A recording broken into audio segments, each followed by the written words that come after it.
Gəl bir dostumuzu da dəvət edək. Adil bu günləri tək gəlməyib. Heç Moskvadan tək uçmayıb Azərbaycana. Bilmirəm nə məsələdir.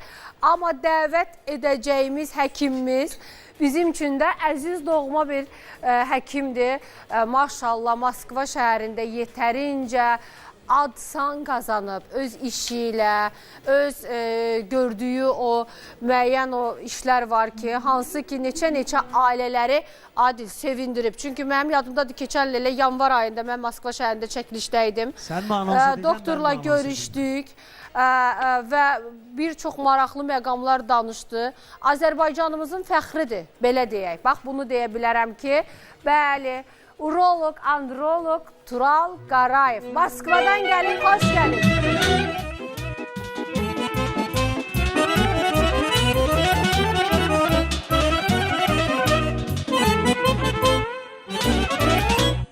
Tural doktor, xoş gəlmişsiniz. Çox sağ olun, təşəkkür edirəm. Axırı ki, siz də gəldiniz Azərbaycana. Biz ora gələndə hər zaman bir dost münasibəti, bir doğmalıq göstərirsiniz. Bugün də sizi gördük, sevindik qonaq Təşəkkür edirəm. çalmadan. Mən də qonaqlarımızı salamlayıram.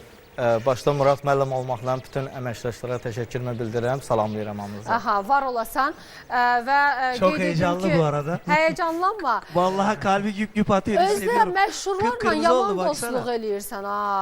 Bax, Azərbaycanlı blogerlər tanınmış Moskvada, fərqi yoxdur. Elə Rusiyalı müğənnilər, Adillə bir yaxın münasibətin var.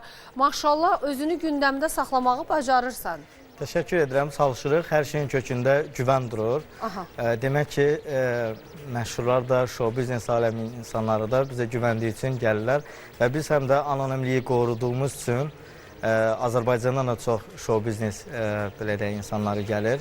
Çalışırıq kömək ilə, yardım edək. Doğrudan, Bəli, sonsuzluqdan əziyyət çəkən insanlar Biz müraciət. tək sonsuzluq deyil, bizdə uroloji problemlər, yəni kişi xəstəlikləridir, kişiyə aid olan problemlərdir aslında, xüsusilə. Biz də çalışırıq kömək eləyək. İnsanlar, yəni ailələrə sevinç bəxş edək. Çünki bugünkü gün təəssüflər olsun ki, boşanmaların sayı çox dərəcədədir və bunların da deyərdim ki 30%-i həmin bu problemlərlə əlaqədərdir. Çünki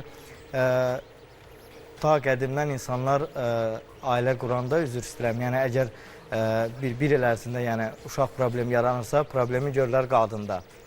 Ancaq tibb inkişaf edib indi 50% qadınsa, 50% də kişilərin yəni Onu da həkimlərimiz daha gözəl bilirlər. Bəli, biz də ona görə çalışırıq ki, o müayinələri eləyək və yardım edək ki, yəni o ailələrdə bütöv olsun, xoşbəxt olsunlar.